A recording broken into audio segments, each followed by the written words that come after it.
So we're here with a relative of number 49, and she wanted to meet so we could discuss the impact that his catch had on herself and family members. So first off, how did you come across the video? I was coming across it because some friends pointed it out.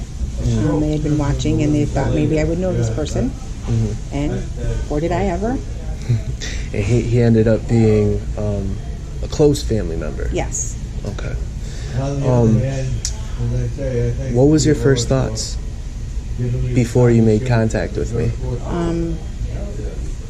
I was really scared for him, for me, for the family, for the other kids in the family. Disappointed, nervous, but we're going to try and get him help. Okay. And like, how many days did it take? I'm just curious myself. Like, how many days passed before you actually reached out and contacted me? 2. 2? And after talking with me and asking for the chat logs, how did you feel when you were reading through his chats? Disgusted. But when you asked, was it because you wanted more verification? Yes, I wanted to try and put more pieces together, trying to make sense out of something that wasn't making sense. And just trying to get as much information as possible so that we could approach things the best way possible. Right. Is this something that you ever would imagine that he was capable of? No, and I don't know how to answer. In hindsight, it would probably be a little different, but initially, like, knowing him how you know him, is this something that you would ever think he would do? No. Maybe. I don't know. It's so hard to tell. Yeah. Like, you wonder. It's hard to think about what I felt before when I know what I know now. Gotcha. So it's kind of hard. That makes sense. You yourself, you told me that you're a victim of one of these types of individuals. When I was a kid. And it made it even a little bit more tough to think that he was putting somebody else in the same position that I was put in. Doesn't ever make anything okay,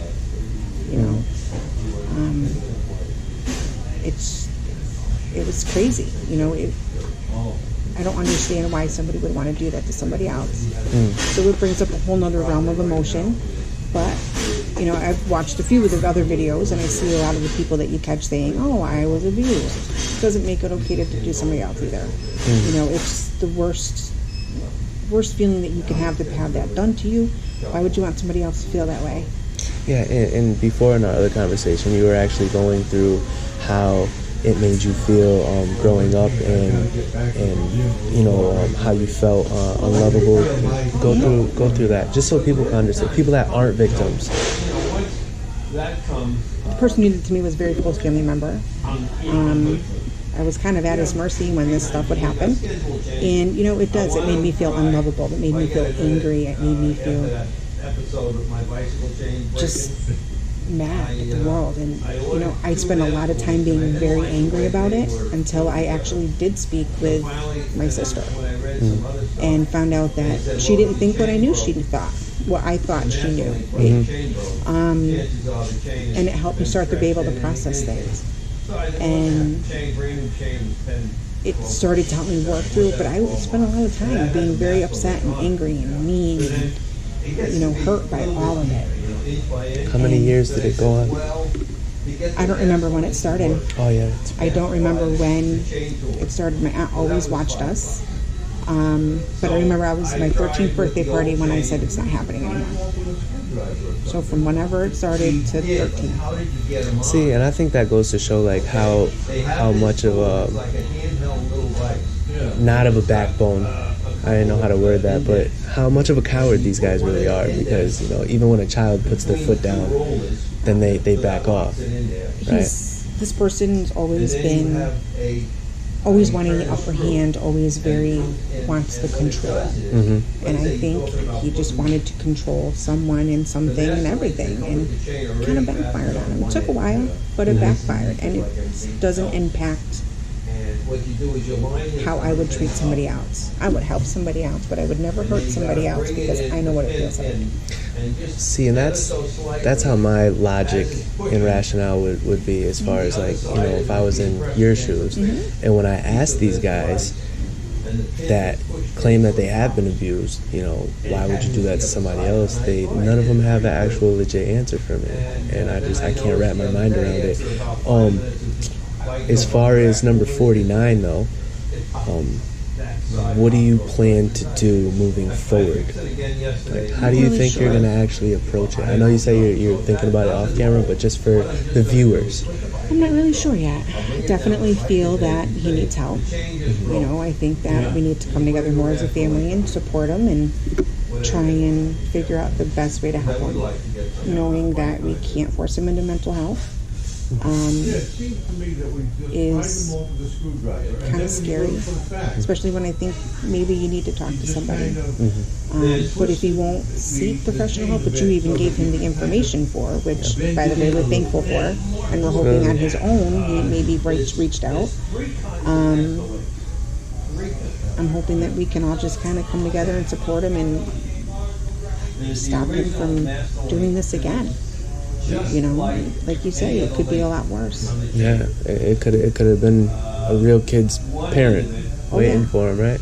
Oh yeah. So, is there anything else that you want to say, either on your behalf, your family's behalf, or to the other parents that are watching, or even other victims?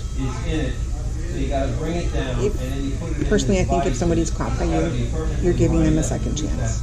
You're giving them a wake-up call, and hopefully that's enough.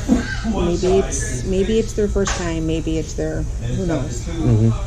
But if somebody comes across it like I did, don't be mad. Get them help. It's not your fault. It's not their fault. It's not anybody's fault. Just figure it out and get them help. And just to be clear, because they're gonna pick when and correct me if I'm wrong, but when you said when it's not their fault, you mean the family member that comes across the person that was caught. Okay. Yeah, they get everything twisted. It'll be all over the comments. No family member of ours would have ever said, "Hey, talk with whatever." Exactly. But I'm glad you touched on that point, though, because a lot of the predators or potential predators, family members get upset with me, and I tell them all, you know, if you really care about them, then you should really try to get them help, because aside from, you know, not everybody gets to see the chat logs if I don't put them up, but you requested them, so I sent them to you. And even without that, though, they get to see the video and their friend or family member admitting to what they did. And I just don't understand where they get angry at anybody besides them, you know, the predator themselves. So I really appreciate you reaching out. And we do. We appreciate you, you know, supplying us what you did. We appreciate you being kind. Sorry. I'll blur his name out. Thank you. Being kind problem. To him. Like you said, it could be a lot worse. You know, we'll figure it out. Yeah. We'll get him. Actually, his first name, it's the full name. That's what I need to protect. His first name is next to his number now, but that's no biggie. Is there anything else that you want to say, or that you would want to put out there? No? I don't know. I can't think of anything else. Nah, I hear you. Well, thank you very much. No, thank you. I really appreciate you reaching out. This is big. You're the first out of 62 catches. You're the first family member that actually wanted to not only speak with me online, but come sit down with me and help the masses, really, because this shows a whole completely different view as far as, you know, what happens on that side of things when the video does come out. So, my last question, I'm just trying to hit everything that people would ask. Is there anybody else in your family right now that is aware of the video? There are 2 other people. Okay. Yeah, 2 other people. All right. Cool. Well, keep me up to date with how that goes. Definitely. You know how to get in touch with me. Oh yeah. And I mean, even if 49 would like to come afterwards, even if it's with you, I've done 2 re-meets with guys that I've caught, and we could sit down and discuss everything. That shows a lot of people, you know, progression, and he doesn't have to. It's just good for everything that I'm gathering, and it shows the difference, because not all these guys are the same. They have the same problem, but they're not all the same characteristically. So you could definitely, when you do, you know, break the news to him that you know, And after you guys get through that, I know that's going to be a whole roller coaster of emotions. Once everything calms down, if he's willing to do that, that would be really beneficial. Yeah, it'd be nice if we can get him that far. Yeah, if you guys can get that far, absolutely. And then if not, I mean, as long as he gets help, That's what I'm worried about. Yeah, that's the main thing. Because I definitely think, like you said earlier, he needs to talk to somebody about whatever's going on the inside. So, Absolutely. thank you very much. No, thank you. We really appreciate it.